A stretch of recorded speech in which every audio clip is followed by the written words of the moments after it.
Saudara, kemudian apa hasil pertemuan antara Yusuf Kala dengan tokoh Gerakan Nurani Bangsa? Kita akan bahas bersama dengan Alisa Wahid, pencetus Gerakan Nurani Bangsa. Selamat sore, Mbak Alisa. Assalamualaikum.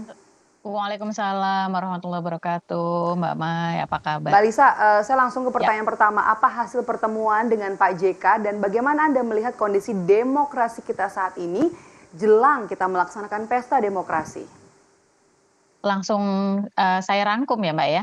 Jadi pandangan kami itu sebetulnya sama seperti sebelum-sebelumnya, tetapi karena sekarang sudah H-6, H-7 lah ya, H-6, ini memang keprihatinan kami menjadi lebih besar begitu, karena kita melihat dinamika yang terjadi selama proses pemilu ini membuat transisi kepemimpinan ini nanti akan diliputi oleh pertanyaan tentang legitimasi hasil pemilu. Jadi tentu yang kita harapkan adalah pemilu ini legitimate ya, dapat diterima. Jadi bukan hanya dapat diterima secara legal, tetapi juga memiliki legitimasi. Nah, kalau legitimasi ini kan persoalan kepercayaan, persoalan etika. Hukum memang menjadi perangkat, tetapi hukum itu nanti penetapan secara legal, sementara etika itu juga penting sekali karena dia akan menentukan legitimasi. Nah, itu yang tadi kami diskusikan juga, bagaimana agar melihat pemilu 2024 ini sebagai bagian dari perjalanan panjang, tidak bisa meletakkan pemilu 2024 sebagai tujuan akhir lalu kemudian peserta pemilunya menggunakan segala cara begitu tanpa ingat cita-cita jangka panjangnya itu.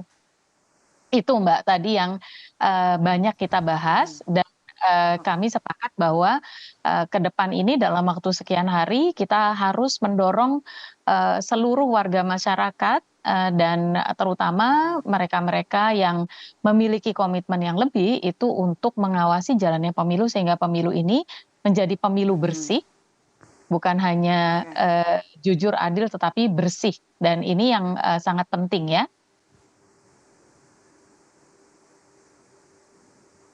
Kalau kita lihat kan seminggu lalu selama satu pekan itu Presiden Joko Widodo dihujani dengan sejumlah kritik terhadap eh, pernyataannya yang menyebut kalau Presiden boleh berpihak, Presiden juga boleh berkampanye, kemudian juga banyak pihak yang menunggu netralitas Presiden Joko Widodo dan juga sejumlah pejabat negara termasuk juga penyelenggara pemilu, KPU dan juga Bawaslu. Mm-mm, Yang terakhir mm-mm, adalah intimidasi yang diduga mm-mm. diterima oleh salah satu rektor. Anda melihatnya seperti apa, Mbak Alisa? Ini menarik karena begini, justru yang kita sebut sebagai legitimasi tadi itu berangkat dari kepercayaan. Nah, kepercayaan ini yang kemudian ditunjukkan oleh kritik yang apa namanya bergelombang ya. Gelombang kritik dari kali ini, gelombang yang sekarang ini adalah dari para guru besar. Para guru besar ini, kalau hanya satu guru besar mungkin mudah disebut sebagai punya afiliasi politik. Tapi ketika ini banyak guru besar dalam sebuah universitas saja itu sudah pasti afiliasi politiknya akan berbeda-beda. Jadi berarti bukan bukan afiliasi politik yang menentukan, tetapi panggilan nurani mereka. Karena para guru besar ini biasanya sudah mencapai taraf wisdom tertentu ya, kearifan tertentu sehingga mereka bisa disebut sebagai profesor.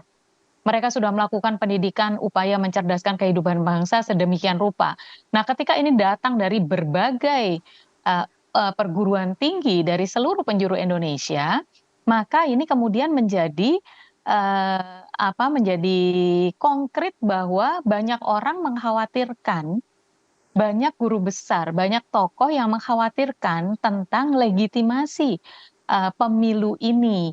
Ini yang yang kemudian dihubungkan dengan sikap dan beberapa jejak dari Presiden Jokowi itu, maka panggilannya itu adalah panggilan, "Ayo Presiden Jokowi, mari kembali memimpin negara ini supaya demokrasinya bisa berjalan dengan baik," begitu, terutama dalam pemilu ini. Jadi jangan dilihat sebagai orkestrasi. Saya sedih sekali ya kemarin mendengar framing Oke. bahwa gerakan Inti ini diorkestrasi. Oke, intimidasi ini kan muncul atau hadir di tengah Ya, kritik terhadap Presiden Jokowi. Anda betul. melihat ada sebuah kekuatankah di balik eh, intimidasi yang ingin membungkam suara dari akademisi atau suara dari para rektor ini? Jadi lucu Mbak. Jadi Rektor Unika Sugiyapranata ini dulu teman kami satu angkatan, satu kelas di UGM, Fakultas Psikologi ya. Jadi ketika saya melihat pernyataannya, saya bisa merefleksikan bahwa dia berangkat dari nilai-nilai yang dia pegang karena dari zaman tahun 90-an sudah begitu itu Pak Rektor itu. Begitu. Jadi orang yang berani bersuara apa adanya begitu ya. Nah, apakah ini kemudian bisa apa namanya? Apakah intimidasi ini akan mempan? Intimidasi itu sendiri kan ada dua jenis ya, ada yang intimidasi keras dan ada yang intimidasi halus. Betul apa yang disampaikan oleh Pak Fadil Imran, bahwa polisi itu selalu meminta para para tokoh masyarakat, jadi para tokoh agama, tokoh masyarakat setempat, bahkan dalam hal ini rektor-rektor gitu untuk bersuara dan mendukung berjalannya pemilu yang bermartabat dan pemilu yang lancar dan damai. Tetapi kan permintaannya bukan testimoni terhadap pemilu, dukungan terhadap pemilu, tetapi testimoni tentang presiden. Ini yang kemudian jadi ketika dikaitkan Kinerja dengan pemerintah. kritik, iya kritik para guru besar menjadi kemudian ada apa ini kok harus diintervensi? Itu kan yang kemudian menjadi pertanyaan masyarakat begitu. Jadi saya sangat berharap para guru besar ini kemudian berpijak pada nuraninya dan pada panggilan nilai-nilainya untuk mencerdaskan kehidupan bangsa yang kemarin-kemarin memang menjadi dasar beliau-beliau untuk mengambil sikap ya. Oke, kalau kita melihat ke belakang gelombang kritik, gelombang petisi yang disampaikan oleh akademisi, sivitas, akademika, kemudian juga guru besar yang kita katakan dalam tanda petik turun gunung untuk menyampaikan langsung keresahan mereka atas apa yang terjadi dalam pemerintahan Presiden Jokowi. Anda melihatnya seperti apa, Mbak Lisa?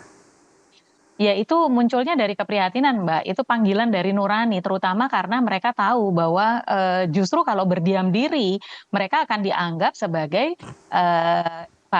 para sivitas akademika yang hidup di Menara Gading. Harusnya para profesor ini adalah salah satu pemandu dari, nurani bangsa begitu ya, nurani masyarakat. Dan kalau kita bicara tentang kemudian kritisi, kinerja presiden ya saya mau ambil satu teori ya Mbak terkait dengan kinerja ya. Jadi selama ini kepercayaan seorang pemimpin itu kan dilihat dari dua hal. Yang pertama itu dilihat dari integritas dan itikatnya. Satu lagi dari kompetensinya. Nah, dalam hal kinerja, kinerja ini rumus utamanya adalah di kompetensi gitu. Artinya pada beliau punya kemampuan apa, kemudian hasil yang ditunjukkan selama ini bagaimana. Dan menurut saya memang kita harus mengakui bahwa Presiden Jokowi menunjukkan hasil pembangunan yang cukup memuaskan ya bagi masyarakat begitu dan tidak boleh itu kemudian diabaikan gitu. Tetapi yang disoal oleh para guru besar ini kan bukan soal kinerja. Yang disoal oleh para guru besar adalah soal bagaimana presiden menjaga integritas sebagai pemimpin bangsa. Bagaimana presiden kemudian menjaga kepemimpinannya lepas dari agenda-agenda dalam hal ini yang terkait dengan pencalonan wakil presiden yang notabene adalah putranya sendiri. Itu kan yang menjadi apa namanya kerisauan para Oke. guru-guru besar kita sehingga beliau-beliau ini meyakini harus diingatkan sebelum terlambat harus diingatkan untuk ayo kembali ke jalan utama yaitu jalan nurani dan jalan masa depan Indonesia. Itu yang saya rasa menjadi Oke. catatan paling penting. Mbak Alisa, menurut Anda kalau gelombang kritik ini kemudian juga tidak ditanggapi oleh pemerintah, eskalasi apa yang kemungkinan bisa terjadi nanti? Mbak, ini kan kita waktunya the clock is ticking ya. Eh, detak waktunya ini terus berjalan. Kita sudah mendekati hari H untuk pemilihan umum, di mana nanti hasilnya ini akan segera kemudian kita bisa terima melalui quick count sambil menunggu penetapan resmi. Coba kita bayangkan kalau kemudian gelombang kritik ini masih terus membesar dan tidak ada perubahan. Tentu yang diharapkan oleh para guru besar dan para tokoh-tokoh bangsa adalah Presiden Jokowi kemudian secepatnya untuk melakukan upaya menetralkan para penyelenggara negara dari dari pemilu, proses pemilu, lalu kemudian berupaya lebih keras untuk memperkuat legitimasi hasil pemilu. KPU dan Bawaslu juga lepas dari cawe-cawe begitu gitu ya. Apalagi pernyataan yang memang menjadi trigger ya kemarin ini soal boleh terlibat itu. Ini yang mudah-mudahan nanti juga tentunya ada tanggapan dari pemerintah soal gelaran pemilu ini nanti ya Mbak Lisa. Kalau kembali netral. Oke, baik.